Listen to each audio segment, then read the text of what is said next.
Welcome back Haveri ಡಿಸ್ಟಿಕ್ಗೆ first time ತಾನೇ ಬಂದಿದ್ದೆ. ಆ್ಯಕ್ಚುಲಿ ನಾವು ಕುರುವತ್ತಿ ಅದು ಅಂಬಿಗರ ಚೌಡಯ್ಯ ಇದ್ದಾರಲ್ಲ ಮಾಡ್ತೀನಿ, ನೋಡ್ತೀಯಾ?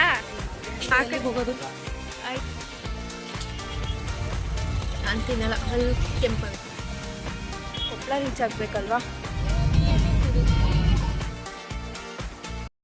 Guys welcome back to my channel. Hope ಎಲ್ಲರೂ ಚೆನ್ನಾಗಿದ್ದೀರಾ ಅಂದ್ಕೊತೀನಿ. ಇವತ್ತು ನಾನು ಕೂಡ ಚೆನ್ನಾಗಿದ್ದೀನಿ. ಆ್ಯಂಡ್ ಈ ವ್ಲಾಗ್ ನನ್ನ ಫ್ಯಾಮಿಲಿ ಜೊತೆ ಫಸ್ಟ್ ವ್ಲಾಗ್ ಆಗಿರುತ್ತೆ. ಆ್ಯಂಡ್ ನಾವು ಇವತ್ತು ಫ್ಯಾಮಿಲಿ ಎಲ್ಲ ಸೇರಿಕೊಂಡು ಒನ್ ಡೇ ಟ್ರಿಪ್ ಥರ ಹೋಗ್ತಾ ಇದ್ದೀವಿ. ಆ್ಯಂಡ್ ನಾವು ಪ್ಲ್ಯಾನ್ ಮಾಡಿದ ಪ್ಲೇಸಸ್ಸೇ ಇನ್ನೊಂದು ಹೈವೇಲಿ ನಮಗೆ ಪ್ಲೇಸಸ್ ನಿಯರ್ ಆಗುತ್ತೆ ಅಂತ ಹೇಳಿ ಇನ್ನೂ ಕೆಲವೊಂದಿಷ್ಟು ಪ್ಲೇಸಸ್ನ ಕವರ್ ಮಾಡಿದ್ದೀವಿ. ಇವಾಗ ಫಸ್ಟು ನಾವು ದೇವ್ರಗುಡ್ಡ ಹೋಗ್ತಾ ಇದ್ದೀವಿ. ಆ್ಯಂಡ್ ಈ ಕಂಪ್ಲೀಟ್ ವ್ಲಾಗ್ನ ನೋಡಿ ನಿಮಗೆ ಗೊತ್ತಾಗುತ್ತೆ. ಗೈಸ್ ಆ್ಯಕ್ಚುಲಿ ನಾನು ಹಾವೇರಿ ಡಿಸ್ಟಿಕ್ಗೆ, ಅಂದರೆ ದೇವ್ರಗುಡ್ಡ ಬಂದು ಹಾವೇರಿ ಡಿಸ್ಟಿಕ್ಕಲ್ಲೇ ಬರುತ್ತೆ. ಇಷ್ಟು ವರ್ಷದಲ್ಲಿ ನಾನು ಯಾವತ್ತೂ ದೇವ್ರಗುಡ್ಡಕ್ಕೆ ಬಂದಿರಲಿಲ್ಲ. ಫಸ್ಟ್ ಟೈಮ್ ನಾವು ದೇವ್ರಗುಡ್ಡಕ್ಕೆ ಬಂದಿರೋದು. ನಮ್ಮ ಫ್ಯಾಮ್ಲಿ ಫುಲ್, ನಾನು, ಅಪ್ಪಾಜಿ, ತಮ್ಮ, ಅಮ್ಮ ಎಲ್ಲರೂ ಬಂದಿದ್ದೀವಿ ದೇವ್ರಗುಡ್ಡಕ್ಕೆ. ಸೊ ತೋರಿಸ್ತೀನಿ ಬನ್ನಿ. ಪುರಾಣಗಳ ಪ್ರಕಾರ ಮಲ್ಲಾಸುರ ಮತ್ತು ಮಣಿಕಾಸುರ ಎಂಬ ರಾಕ್ಷಸ ಸಹೋದರರಿರ್ತಾರೆ. ಆ ರಾಕ್ಷಸರ ಸಂಹಾರ ಮಾಡೋಕ್ಕೆ ಶಿವ ಭೂಮಿಗೆ ಬಂದಾಗ ಮೈಲಾರ ಲಿಂಗೇಶ್ವರನ ರೂಪವನ್ನು ಧರಿಸಿ ಬಂದಿರ್ತಾನೆ. ಆಗ ಯುದ್ಧದಲ್ಲಿ 7 ಕೋಟಿ ಗಣಗಳು ಅಂದರೆ ಗೊರವರು ಅಂತ ಇರ್ತಾರೆ, ಶಿವನಿಗೆ ಸಹಾಯ ಮಾಡ್ತಾರೆ ರಾಕ್ಷಸರನ್ನ ಸಂಹಾರ ಮಾಡೋಕ್ಕೆ. ಮತ್ತು ಈ ದೇವಸ್ಥಾನನ ನಾವು ದೇವರಿಗೆ ಸೇರಿದ ಗುಡ್ಡ ಮತ್ತು ಧರ್ಮರ ಗುಡ್ಡ ಅಂತಲೂ ಕರೆಯಲಾಗ್ತದೆ. ಆ್ಯಂಡ್ ಈ ದೇವಸ್ಥಾನದ ದೈವವನ್ನು ನಮ್ಮ ನೆರೆಯ ರಾಜ್ಯಗಳಾದಂತಹ ಖಂಡೋಬಾ ಮತ್ತು ಮಲ್ಲಣ್ಣ, ಅಂದರೆ ಆಂಧ್ರ ಪ್ರದೇಶದಲ್ಲಿ ಮಲ್ಲಣ್ಣ ಬರುತ್ತೆ, ಖಂಡೋಬಾ ಮಹಾರಾಷ್ಟ್ರದಲ್ಲಿ ಬರುತ್ತೆ, ಅಲ್ಲೂ ಕೂಡ ಆರಾಧನೆ ಮಾಡಲಾಗುತ್ತೆ ಅಂತ ಹೇಳ್ತಾರೆ. ಹಾಗೆ ಪ್ರತಿ ವರ್ಷ ಸಂಕ್ರಾಂತಿ ಅಥವಾ ದಸರಾ ಸಮಯದಲ್ಲಿ ಇಲ್ಲಿ ಕಾಣಿಕ ನಡೆಯುತ್ತೆ. ಗೊರವಯ್ಯ ಬಿಲ್ಲನ್ನೇರಿ ಭವಿಷ್ಯ ನುಡಿತಾರೆ, ಅಂದರೆ ಮುಂದೆ ಏನಾಗುತ್ತೆ ಅಂತ ಹೇಳಿ ಭವಿಷ್ಯ ನುಡಿತಾರೆ. ಅದು ವರ್ಷದ ಬೆಳೆ ಅಥವಾ ನಾಡಿನ ಭವಿಷ್ಯದ ಬಗ್ಗೆ ಮುನ್ಸೂಚನೆಯನ್ನು ಭಕ್ತರಿಗೆ ನೀಡಲಾಗುತ್ತೆ ಅಂತ ಹೇಳ್ತಾರೆ. ಆ್ಯಂಡ್ ಇಲ್ಲಿ ಗೊರವರು ಇದ್ದರು, ಅವರು ಭಜನೆಯನ್ನು ಯಾವ ಥರ ಮಾಡ್ತಾರೆ ಅಂತ ನೀವು ನೋಡ್ತಾ ಇರ್ಬೋದು.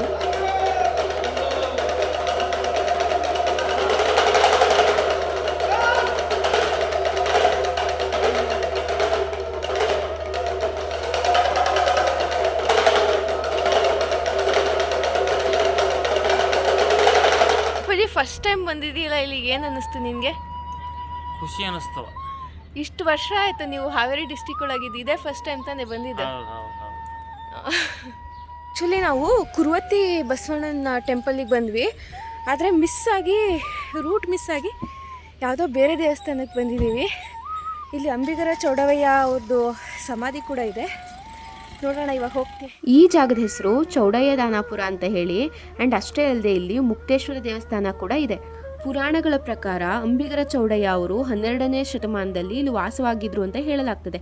ಅಷ್ಟೇ ಅಲ್ಲದೆ ಇಲ್ಲಿ ಶಿವನ ದೇವಸ್ಥಾನ ಇದೆ. ಶಿವನ ದೇವಸ್ಥಾನದ ಪಕ್ಕದಲ್ಲಿಯೇ ತುಂಗಭದ್ರಾ ಹೊಳೆ ಹರಿತಾ ಇದೆ. ಅಷ್ಟೇ ಅಲ್ಲದೆ ಹೊಳೆ ದಂಡೆ ಮೇಲೇ ಅಂಬಿಗರ ಚೌಡಯ್ಯ ಅವರ ಸಮಾಧಿ ಕೂಡ ಇದೆ. ಆ್ಯಂಡ್ ನಿಮಗೆಲ್ಲ ಗೊತ್ತಿರ್ಬೋದು, ಅಂಬಿಗರ ಚೌಡಯ್ಯ ಒಬ್ಬರು ವಚನಕಾರರು. ಅಷ್ಟೇ ಅಲ್ಲದೆ ಅವರ ವೃತ್ತಿ ಬಂದು ದೋಣಿ ನಡೆಸುವಿಕೆ ಆಗಿರುತ್ತೆ. ಆ್ಯಂಡ್ ದೇವಸ್ಥಾನ ಕೂಡ ತುಂಬ ಚೆನ್ನಾಗಿದೆ, ಬಟ್ ಮೇಂಟೆನೆನ್ಸ್ ಇಲ್ಲ ಅಂತ ನಂಗೆ ಅನ್ನಿಸ್ತು. ಅಂದರೆ ತುಂಬ ಸ್ಕಲ್ಪ್ಚರ್ಸ್ ಹಾಳಾಗಿಬಿಟ್ಟಿದೆ, ನೀವು ನೋಡ್ತಾ ಇರ್ಬೋದು ವಿಡಿಯೋದಲ್ಲಿ. ಗೈಸ್ ಆ ವಿಡಿಯೋದಲ್ಲಿ ಕಾಣ್ತಾ ಇದೆಯಲ್ಲ, ಅದು ಅಂಬಿಗರ ಚೌಡಯ್ಯ ಇದ್ದಾರಲ್ಲ ಅವ್ರದ್ದು ಸಮಾಧಿ ಅಂತೆ. ಇದು ತುಂಗಭದ್ರಾ ಹೊಳೆ ಅಲ್ಲ ಪೂಜಿ? ನಾವು ಆ ಜಾಗದಿಂದ ಹೊರಟು ಕುರುವತ್ತಿ ಬಸವೇಶ್ವರ ದೇವಸ್ಥಾನ ಕಡೆ ಹೊರಟ್ವಿ. ನೀವು ವಿಡಿಯೋದಲ್ಲಿ ನೋಡ್ತಾ ಇರೋವಂಥದ್ದು ತುಂಗಭದ್ರಾ ಹೊಳೆ. ನಾವಿದ್ದಂಥ ಜಾಗಕ್ಕೂ ಕುರುವತ್ತಿ ಬಸವೇಶ್ವರ ದೇವಸ್ಥಾನಕ್ಕೂ ತುಂಬ ಏನು ದೂರ ಇರಲಿಲ್ಲ. ನಾವು ಬೇಗನೆ ದೇವಸ್ಥಾನನ ರೀಚ್ ಆದ್ವಿ. ಆ್ಯಂಡ್ ದರ್ಶನಕ್ಕೆ ಅಂತ ಹೋಗ್ತಾ ಇದ್ದೀವಿ ಇವಾಗ. ನೀವು ವಿಡಿಯೋದಲ್ಲಿ ನೋಡ್ತಾ ಇರೋರು ನಮ್ಮಪ್ಪ ಮತ್ತು ಅಮ್ಮ. ಆ್ಯಂಡ್ ಇವರು ಫಸ್ಟ್ ಟೈಮ್ ನನ್ನ ವ್ಲಾಗಲ್ಲಿ ಕಾಣಿಸ್ಕೊತಾ ಇರೋದು. ಇವ್ರ ಬಗ್ಗೆ ತುಂಬ ಕ್ವೆಶನ್ಸ್ ಬರ್ತಾ ಇತ್ತು ನನಗೆ. ನಾವು ದೇವಸ್ಥಾನಕ್ಕೆ ಹೋಗೋವಂಥ ರೂಟಲ್ಲಿ ಒಬ್ಬರು ನಾಯಿನ ವಾಕ್ ಕರ್ಕೊಂಬಂದಿದ್ರು, ಬಟ್ ನಮ್ಮ ಅಮ್ಮಂಗೆ ನಾಯಿ ಆ ಥರ ಎಲ್ಲ ತುಂಬ ಇಷ್ಟ. ಸ್ವಲ್ಪ ಹೊತ್ತು ನಮ್ಮಮ್ಮ ಅದ್ರ ಜೊತೆ ಆಟ ಆಡಿದ್ರು. ಆ್ಯಂಡ್ ದೇವಸ್ಥಾನ ಕೂಡ ರೀಚ್ ಆದ್ವಿ. ಕುರುವತ್ತಿಯಲ್ಲಿದ್ದೀವಿ ನಾವು ಇವಾಗ. ಕುರುವತ್ತಿ ಬಸವಣ್ಣ ಟೆಂಪಲಲ್ಲಿ ಇದ್ದೀವಿ, ತೋರಿಸ್ತೀನಿ ನಿಮಗೆಲ್ಲ. ಈ ದೇವಸ್ಥಾನ ಬಂದು 600 ವರ್ಷ ಹಳೆಯ ದೇವಸ್ಥಾನ ಆಗಿರುತ್ತೆ. ಮತ್ತು ಈ ದೇವಸ್ಥಾನನ ದಕ್ಷಿಣ ಕಾಶಿ ಅಂತಲೂ ಕರೆಯಲಾಗ್ತದೆ.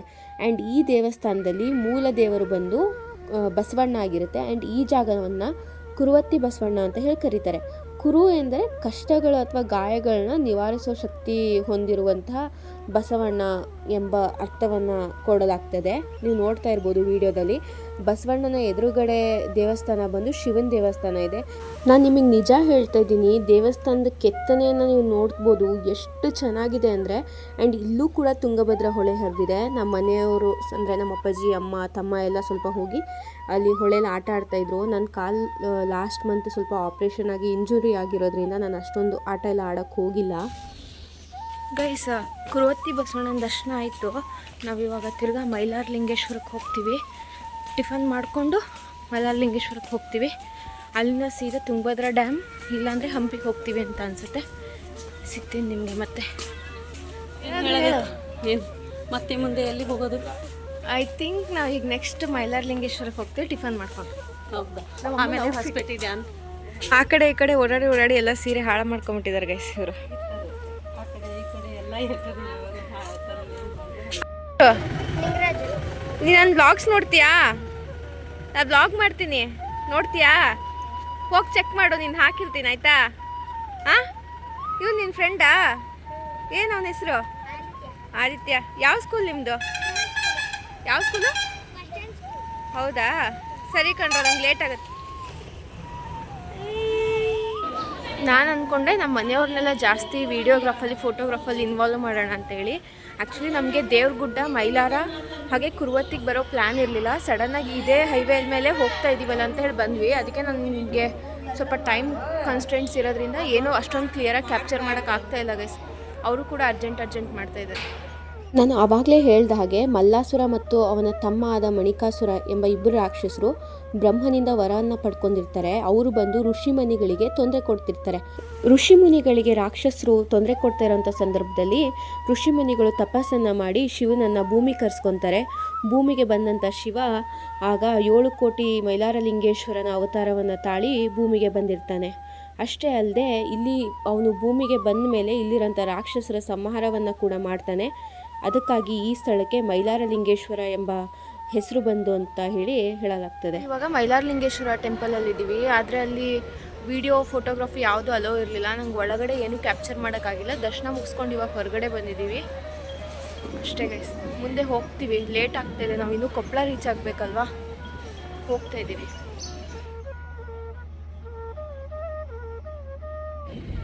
ಅಡಿಕೆ ಗೈಸ್, ಅಡಿಕೆ ಹಾಕ್ಕೊಂಡಿದ್ದಾರೆ. ಆನ್ ನೋಡಿ ಅಡಿಕೆ. ನಾನು ತಿನ್ನಲ್ಲ, ಹಲ್ಲು ಕೆಂಪಾಗುತ್ತೆ.